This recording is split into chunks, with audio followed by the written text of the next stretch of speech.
je reprends là où on s'est arrêté tout à l'heure. Et donc, si x vaut moins 4,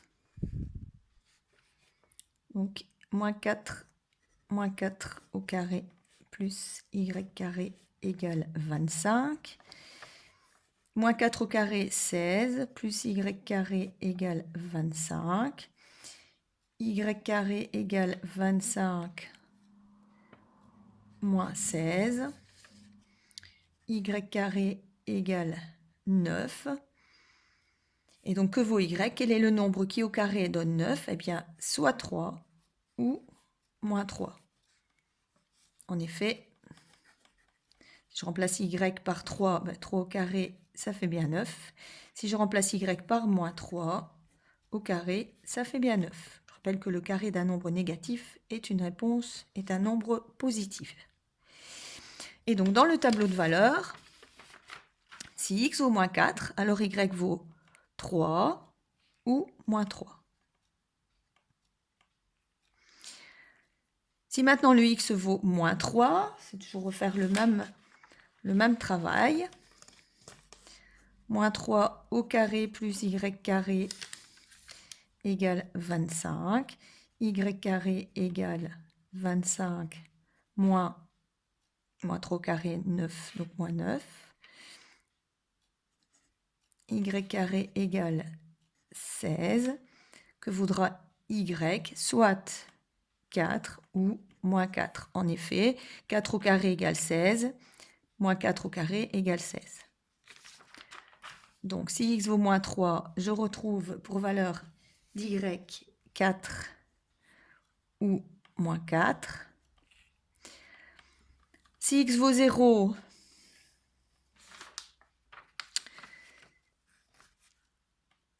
au carré plus y carré égale 25. Y carré égale 25 moins 0, donc 25. Quel est le nombre qui au carré donnera 25? Soit 5, soit moins 5. Carré de 5, 25. Carré de moins 5, 25. Donc, les valeurs, si x vaut 0, y vaut 5 ou moins 5, et ainsi de suite. Vous comprendrez donc que si x vaut 3, par la suite, bien, c'est y qui vaut 4 ou moins 4. Si x vaut 4, y vaudra 3 ou moins 3. Si x vaut 5, y vaut 0. Donc, quelle est la relation qui lie y avec x?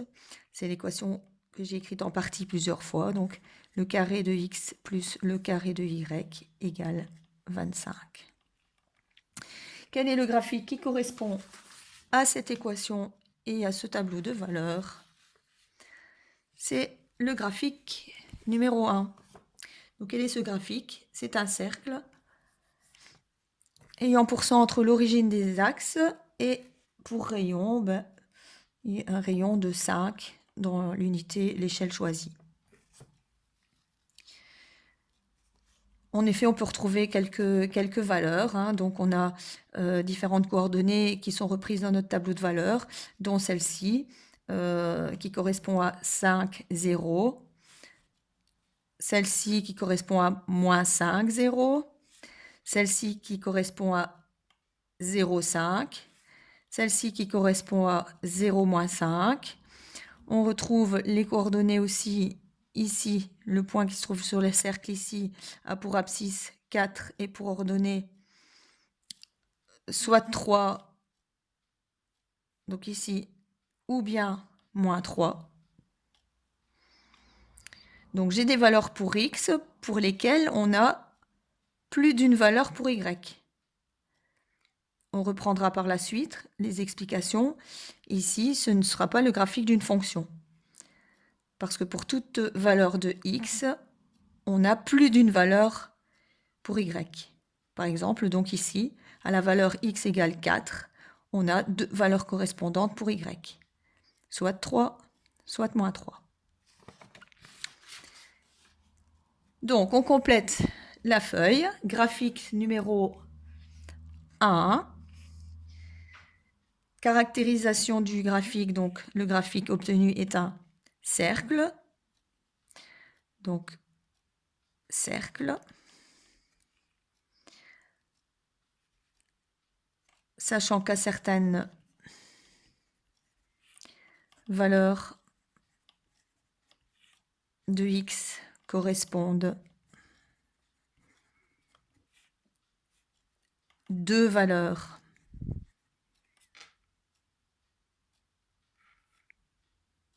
de y,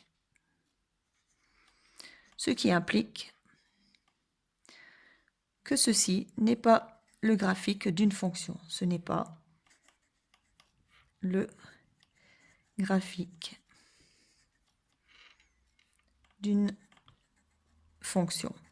On reprécisera les choses par la suite. Et enfin, la dernière situation.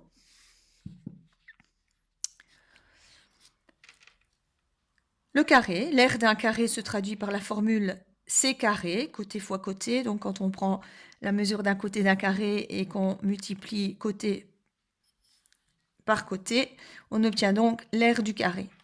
C étant la longueur du côté du carré. Complète le tableau suivant si x représente l'aire du carré et y la longueur du côté de ce carré.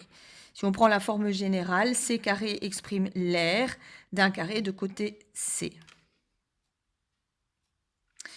Si le côté du carré mesure 0, 0 au carré, 0. Si l'aire du carré est 1, quelle est la valeur du côté? Quel est le nombre qui multiplié par lui-même donne 1? C'est 1. Si le côté vaut 2, on exprime l'aire en faisant 2 fois 2, donc 4. Et si maintenant l'aire est égale à 9, quel est le nombre qui au carré donne 9? 3. Ou moins 3, vous me direz, mais ici, on va prendre en compte que les valeurs positives, puisqu'on est dans une situation pratique, on ne va pas exprimer la longueur du côté d'un carré par un nombre négatif. Donc ici, on est bien dans des nombres positifs pour les valeurs de y et de x, forcément, puisque les carrés seront toujours positifs. Et donc, quand on passe de c à c carré, il s'agit de prendre le carré.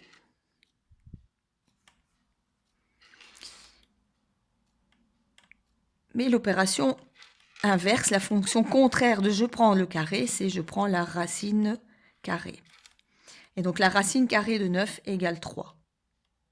Parce que 3 au carré égale 9. La racine carrée de 4 égale 2. Parce que 2 au carré égale 4. La racine carrée de 1 égale 1. Parce que 1 au carré égale 1.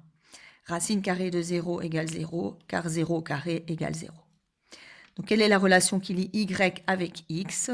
Donc, pour trouver y, je prends la racine carrée de x. Et donc, ça s'écrit y égale racine carrée de x.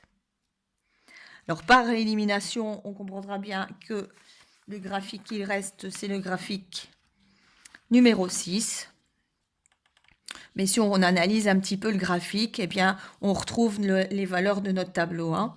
Donc, la coordonnée 0, 0 qui correspond au point ici. La coordonnée 1, 1. La coordonnée 4, 2. La coordonnée 9, 3. Ceci est une courbe dont vous connaissez déjà le nom. Elle est simplement pas dans la même position qu'au graphique numéro 3. Et nous n'en avons qu'une partie. Donc c'est une branche de parabole. Et donc on va écrire, pour terminer de compléter la page 3, graphique numéro 6. Le graphique obtenu est une courbe appelée demi-parabole, passant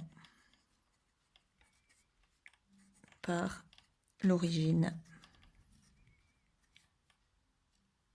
0, 0.